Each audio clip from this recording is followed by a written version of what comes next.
We're having a great day today. There are a number of websites out there that will allow you to type in an address that will then pop up an estimated value of a home.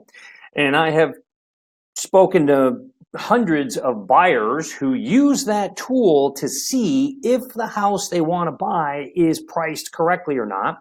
And I have met with hundreds of homeowners who use those tools to see what is the estimated or what is the value of their home to list. And I have to tell you, you shouldn't do that. We're going to talk about why. The other thing I'm going to talk about today is a quick case study on a home we helped someone market and sell. It sold in 20% less than the average time to sell in that neighborhood, and it was the second most expensive home sold. How did we do it?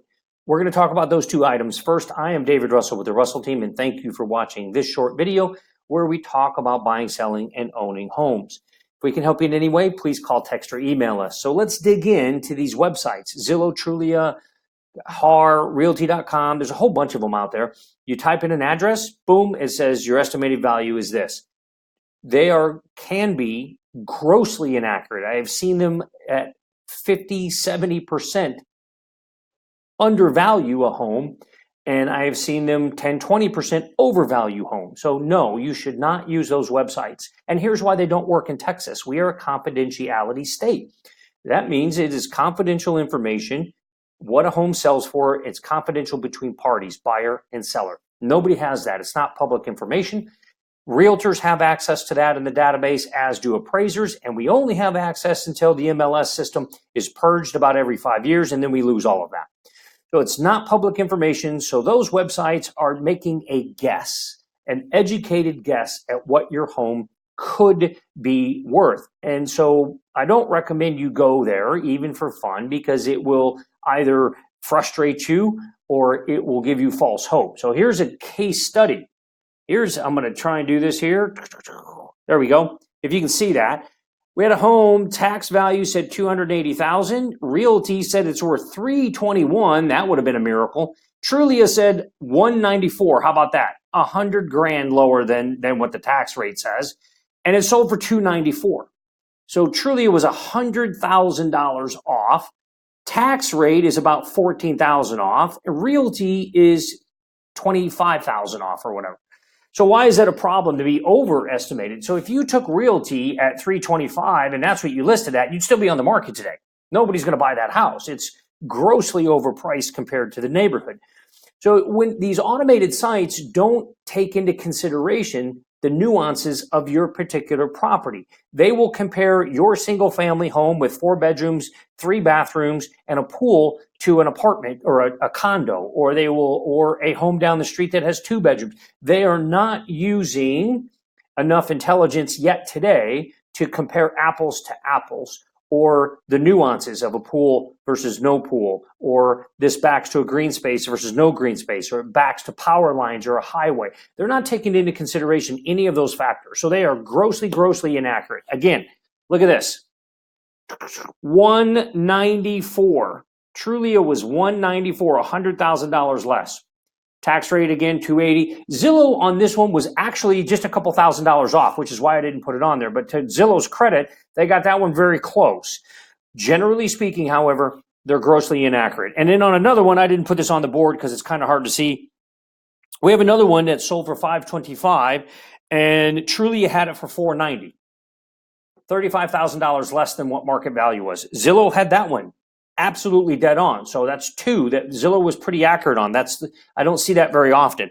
And then we have a third one that we helped.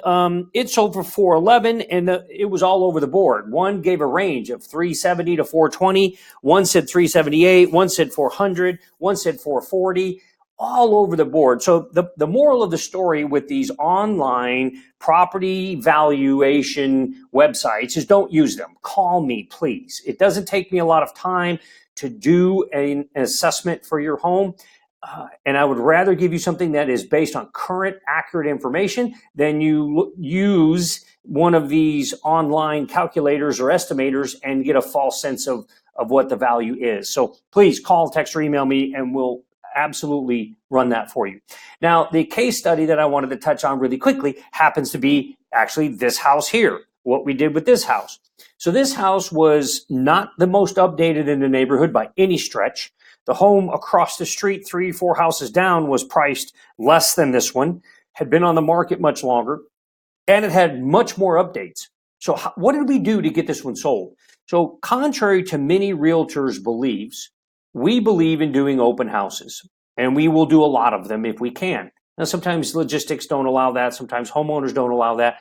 Sometimes our schedules are a little compact and we can't get to every house every weekend, but we will hold houses open. What does that allow? In today's market, though, there's been a big shift in the market in the last 5 or so years with the online data. Home buyers look online, find a home that they might be interested in. They will go to an open house before they have their realtor show them. We love that. Please let the buyers come into our listings with us there without their realtor, because our job is to sell that listing, and we're going to do everything we can to sell that listing. And that's what happened in this case. Someone came in, they liked the house, they'd been looking for a house for a year, and they only wanted that neighborhood. We pointed out one specific component about that house, and they overlooked all the deficiencies. The flooring didn't match in the house. Flooring needed to be replaced in the house. There was some damaged flooring in the house. I mean, the flooring was not in great shape. They overlooked all of that because they wanted one component, and that was they did not want to look upon other houses. And actually, the buyer kind of came through the house and was leaving when I actually pulled them back in and said, hey, by the way, let me just ask you a question. Did you see this? Let me show you this again. And we talked about no one's ever going to build behind this house. And we went into great detail about the advantage of living in that house. They bought the house.